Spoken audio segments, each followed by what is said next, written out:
Welcome to the Sheridan Report on the Grilly Truth Sports Network. Not the Sheridan Report, but the Sheridan Report. The Sheridan Report is brought to you by MyBookie.ag. You can go to thegrillytruth.com, click on the banner at the top of the page. It will take you to MyBookie.ag, where you'll get a 100% cash back bonus up to your first $300 first deposit. You could also go to the MyBookie.ag website. Use promo code TGT100 to get that also. I am your co-host for the Sheridan Report, Mike Goodpaster, and I want to welcome in right now from the Sheridan Report, Bobby Sheridan. How you doing, Bobby? I'm okay. I thought you were going to tell me to shut up to start with, but I'm glad you didn't. Nobody likes Mike, smart ass. So start us off with Major League Baseball. Hey, Mike, I love to. Baseball has got a lot of morning and early afternoon action today. That's most of the card, and we mentioned Wednesdays and Thursdays brings that a lot, and we have a game coming up in about 17 minutes. It's the Phillies and the Cubs, and the fourth game of the four-game series. And we've been on the Phillies this series and have a win and have a loss. And now, and we had one game we didn't play, and this will be the last of the series, the fourth game, and it'll be our third that we're jumping into, and we're staying on the Phillies. This is a top play, and the line got out of whack here late. The Phillies yesterday, Mike, were plus 108 last night on the line with Aaron Nola, who's regained his form. He's back to being Aaron Nola. And the John Lester coming off of an outing where he got hit around a little bit. So we like the pitching matchup. And all of a sudden, the Phillies, then they go like to plus 101 and then minus 104. And now they're minus 123. So a lot of the value is gone. But I actually got the Phillies as a dog. But they are the top play on my report today. I really like them. So you can go ahead and use them in a mix and match at this point, or see what your book has them at. I'm showing them at 123. Do you have your MyBookie opened up, Mike? Yes, I do, Bobby, because I'm always prepared when we do the Sheridan. All right. They're plus 120. Or actually, the Phillies are minus 120. Cubs are plus 100. Okay. All right. So 20-cent line there. But the Chris Bryant, I know, is out of the lineup. I looked at that. I did see that he's out of the lineup, and Addison Russell. So they do have two of their normal 8 hitters out of the lineup. But David Bodie is a good replacement for Russell. There is no replacing Chris Bryant. So, but I don't think he would be 20 or 25 cents in the line. So there's a little lineup switch here, and I think there's a lot of steam on Philadelphia. I think there's a lot of big money bets on Philadelphia today, and Vegas has totally flipped that line, and I think the Phillies will win that game. So that's a top play for me, and I'm glad I was on that early enough to get the good value. And then we're going to go with the Hall of Fame battery today, as we tend to often do, especially when they pitch at, not Candlestick, Mike, but Oracle Park. It's the San Francisco Giants. Bobby. It's Candlestick. Their battery today, Madison Bumgarner and Buster Posey, is intact. Posey is starting day game after night game, of course, because he's going to catch Madison Bumgarner. And the Giants, small home dog, plus 107, and they're trying to salvage and split, just as Philadelphia is, the four-game series. And I think they'll also get it. This is a big edge in the starting pitching. Bumgarner over Gossman. And, Atlanta's a team that Bumgarner might be pitching for come July, because I think they're going to be firmly in the Eastern Division race, especially with the Mets floundering. I think that's going to be a Philadelphia, and the Nats are floundering. It's going to be a Philadelphia-Atlanta run for that title, and the Braves could use a starting pitcher, and they might get him. So this could be a preview, and I think he'll give them a lot to look at. The Giants should win that game today. We've got one other game on our straights, and there's been a change in this line too, and I'll tell you why. We got Cleveland. I liked them last night at plus 168, 170, something like that. And I got them at that price at a smaller amount. I took some more action today. Adam Plucko on the mound for Cleveland, who's been a call-up for them over the last couple of years and has pitched really well almost every one of his outings. So we trust him. Tampa Bay, we were going to buck Snell. Well, they're going to replace Snell today with an opener, Ryan Yarbrough. So they decided to give him an extra day of rest. And I think Cleveland will take this last game of the series, Mike. And so now it's plus 120. Of course, not facing Snell, you're facing the opener. So it'll be Tampa's bullpen against Cleveland, and I think Cleveland will get this one. So that's what we got in baseball. One note that astute fans might be looking at, we had Minnesota last night. That would have finished off our three-teamer. We did hit the other two mix and match, so we did cash that in at 2-1. But we had 4-1 if Minnesota had played. And that game was rained out. It was, Mike, I did not hear the stat on this, but just because I live here, I think it was the first rain out in a few years, and maybe only the seventh in over like a 20-year period, maybe 25 years at Angel Stadium. So a lot of water came at once, and although it wasn't raining at game time, my son actually had tickets, and he was at the stadium when they announced it. It was just so much water that they could not get the field playable. And I can attest to that, Mike. In about 2-3 hours, we just had a downpour of water here, rain, and then it stopped. So it was one of those kind of crazy deals. But anyhow, the astute listener might say, well, hey, you were on Minnesota last night. It's the same pitching matchup. But I cannot take the Angels, of course. They're 4-15 against left-handed starters. But, I was on the Twins at minus 114, and I like the momentum of playing last night and then being out of town already for that team. I don't like minus 136 as they are as I'm speaking to you now, and I don't like the layover and then the day game. It just bothers me, so I'm going to pass the game. So that would be my answer to that. So there's your baseball, Mike. You're looking at a top play with the Phillies, who are now favored. You're looking at the Giants. You're looking at the Indians. Put that together, 3-teamer. That's not too bad. All right, let's go NBA tonight. We've got the Eastern Conference Finals, a huge fifth game where the Milwaukee Bucks are a 7-point favorite on mybookie.ag at least. Minus 310 for the Bucks, plus 250 for the Raptors, Bobby. Get your fingers typing, Mike, and get them typing on the underdog, because this series has completely flipped, and this is not a situation where you've got, okay, the home court is everything. It looks like it. Both teams have won. They're 4-0 with the home court. But it's not that situation. It's not going to be that easy for Milwaukee, Mike, to just come home today and just click on get a W, and we'll be back in Toronto on Saturday. Because what's happened is Toronto has flipped the script on them, not just because they went home. They're getting it done on the court. The changes that they have made defensively have bothered Milwaukee to the point where they've played two poor offensive games. If you read the notes on Milwaukee now and what's coming from their camp, I've read 4 different reasons as to why things happened the way they happened in Toronto. It's gone from, they changed on defensively, and Giannis we need to make our shots, and we need to adjust there. And now it's, we struggled. Our shooting needs to be better. We need to come out in the third quarter and play better. We need to make some changes on defensively. These are all different things I've heard, and probably the one I believe most is coming from the head coach, because they usually know what needs to be done, and that's the defense has broke down. I don't think they really know what's going on. They're not the better team in my eyes. I think Toronto has outplayed them in 3 of the 4 games. Toronto beat them in game 1, Mike, and blew the last 3 minutes of that game. And had they not done that, they'd be up 3-1 right now. And the team that has won the 3-point battle is 4-0 and is 3-1 in this series.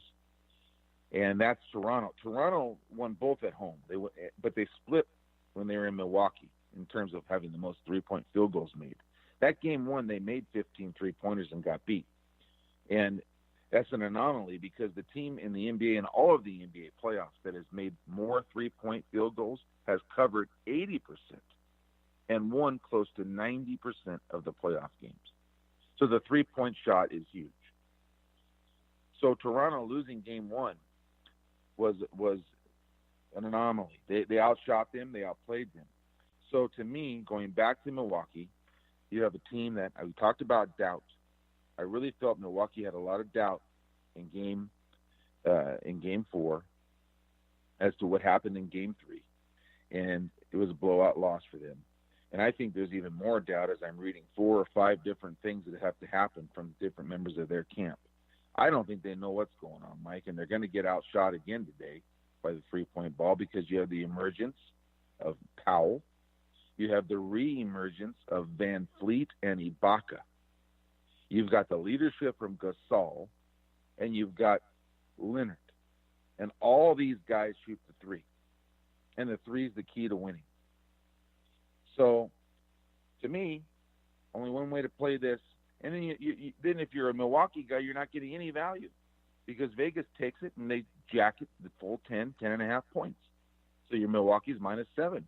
There's been no little lean towards Toronto outplaying them in those 2 games at Toronto to where, okay, Milwaukee's 5.5 coming back home. No, a full 7. You can't take Milwaukee. You can and should be taking Toronto plus the 7. And the plus 250, you don't have to get me to ask me twice. I'm on that. And it's not easy to win on the road. I know that. But outshoot them tonight, Mike. Make more threes. Go with the 90%. Plus 250. Let's make a score tonight on the Raptors. And let's combine them, try to get into them cheap from a couple of our other plays in baseball, which would be the Phillies and maybe Cleveland, definitely the Giants. Maybe you can work something where you don't even have to bet a whole lot on them tonight if you got them going in a four-teamer. So there you go, Mike. I know it's against what you kind of thought the Bucks, but do you still feel that way, Mike? We have not talked about this. I do think the Bucks will still win the series, but I would no means give 7 points in this game. Yeah, okay.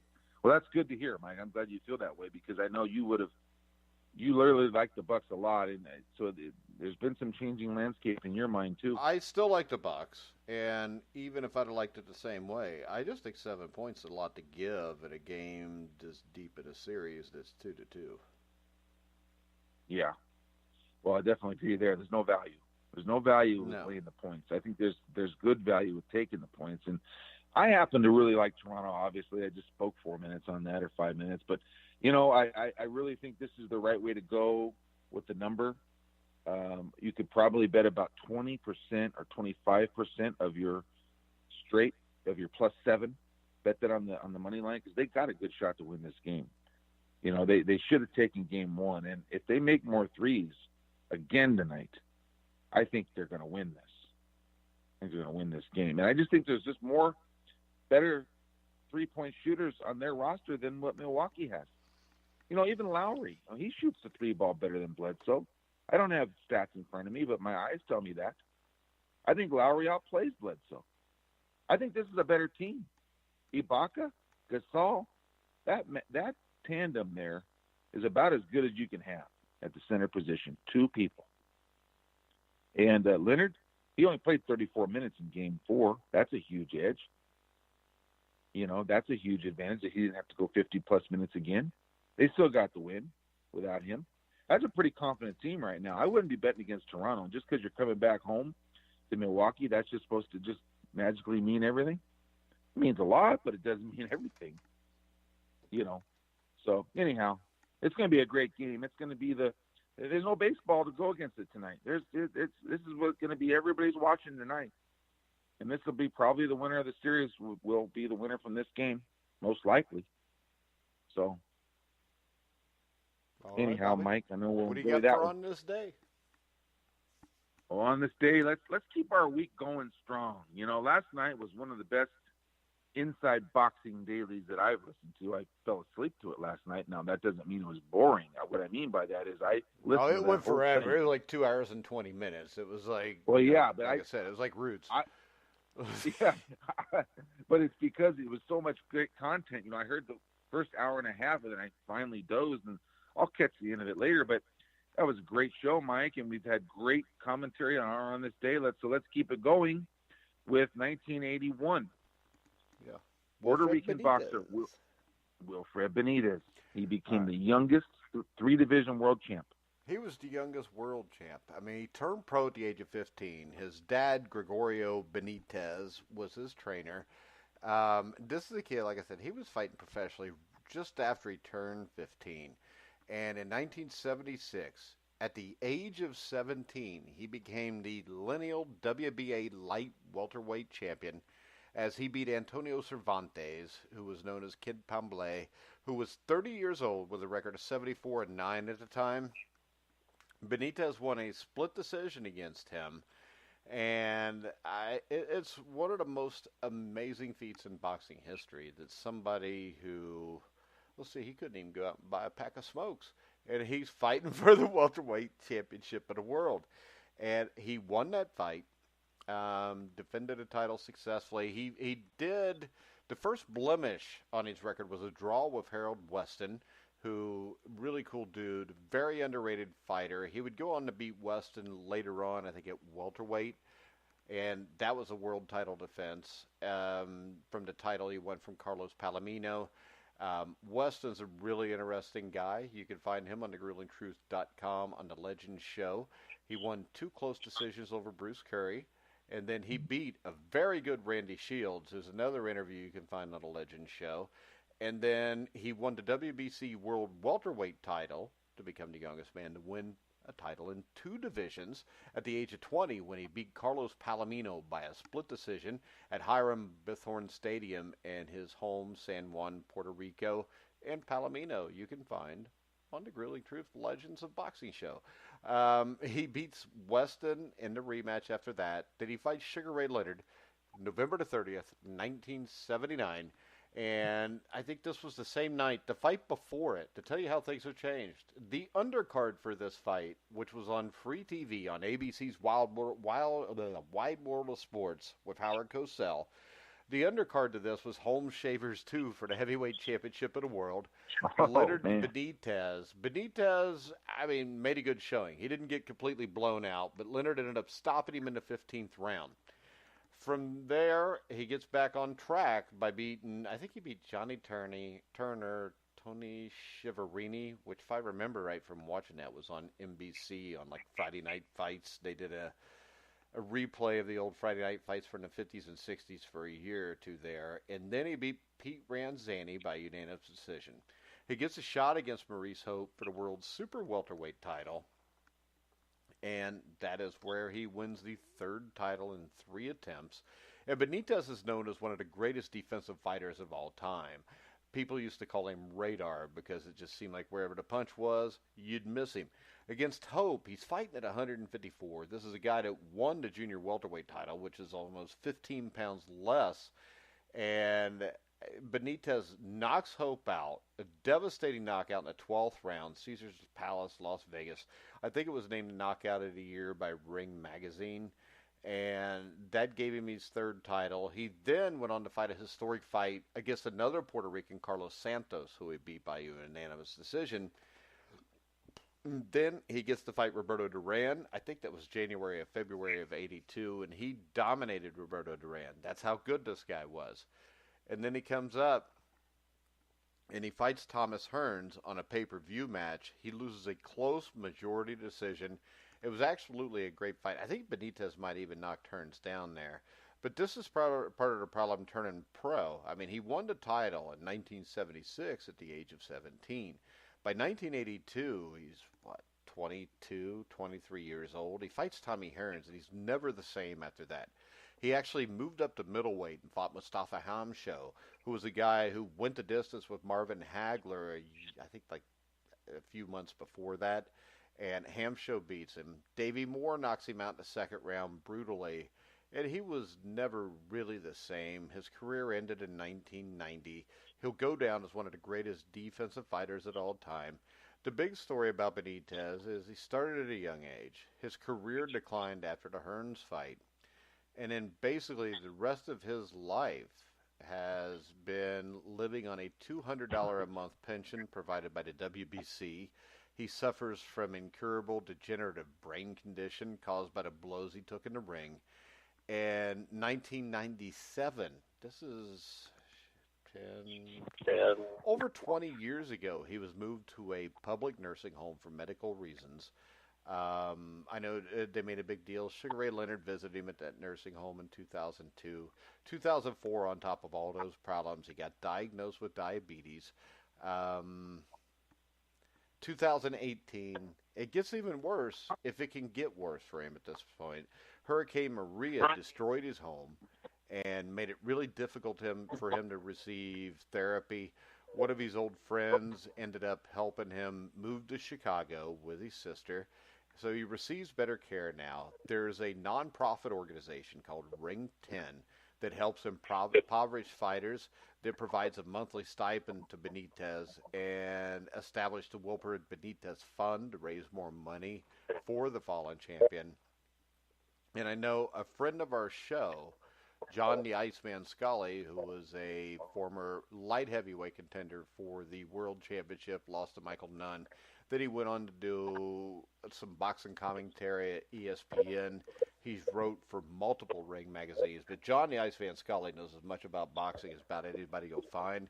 And he's a great guy. And if you go find him on Facebook, he'll probably accept your friend request, because what he's doing now is he's going around and getting all these former champions to autograph stuff. And then he's auctioning it off on his Facebook page.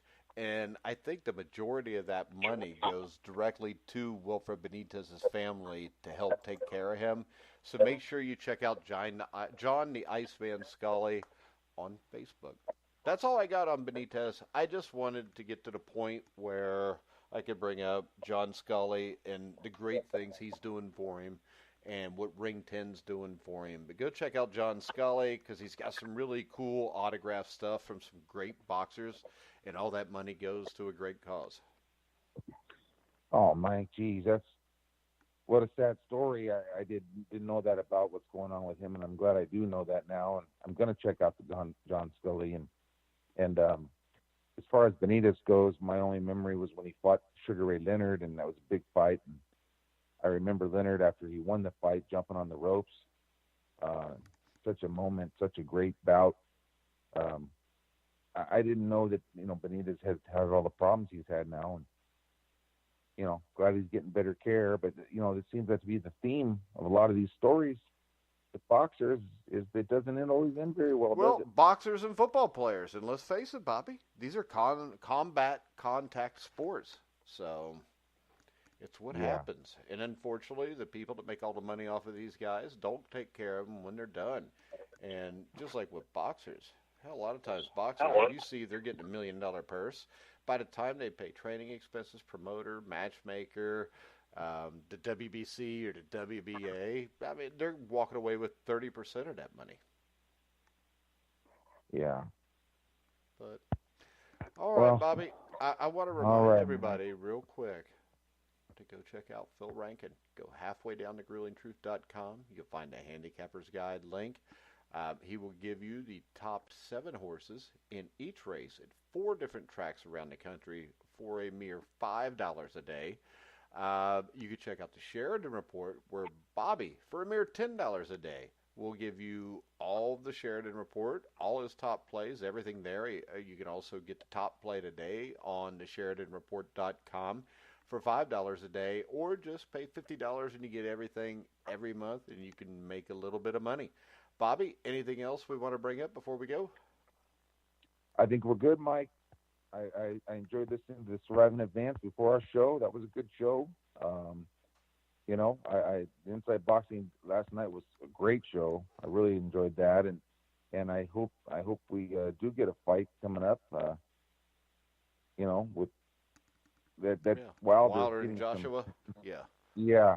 I hope we do see that. And Wilder is getting a lot of publicity now, and I saw that John Einrenhofer is actually touting him a little bit now, isn't he? He always has. John's a moron sometimes, but I respect John's opinion, so I don't beat him up on it too much. But and you can hear me and Jeremiah again today on Inside Boxing Weekly live tonight at 11 o'clock. You can send us messages at Grilling Truth, or you could jump on Spreaker, type in the Grilling Truth, follow us on there, and if you follow us on there and subscribe, you could be one of the 9,000 people that get a little message in your email box telling you when we're going live with the show, so make sure you check us out there. We're going to go ahead and wrap it up. I want to remind everybody, go download our iTunes app. Also, you can hear all of our shows on Spotify, iHeartRadio, iTunes, TuneIn, Spreaker, Stitcher, wherever you find podcasts. You'll find The Grueling Truth. So for Bobby Sheridan, I'm Mike Goodpaster. You've been listening to The Grueling Truth, where the legends speak.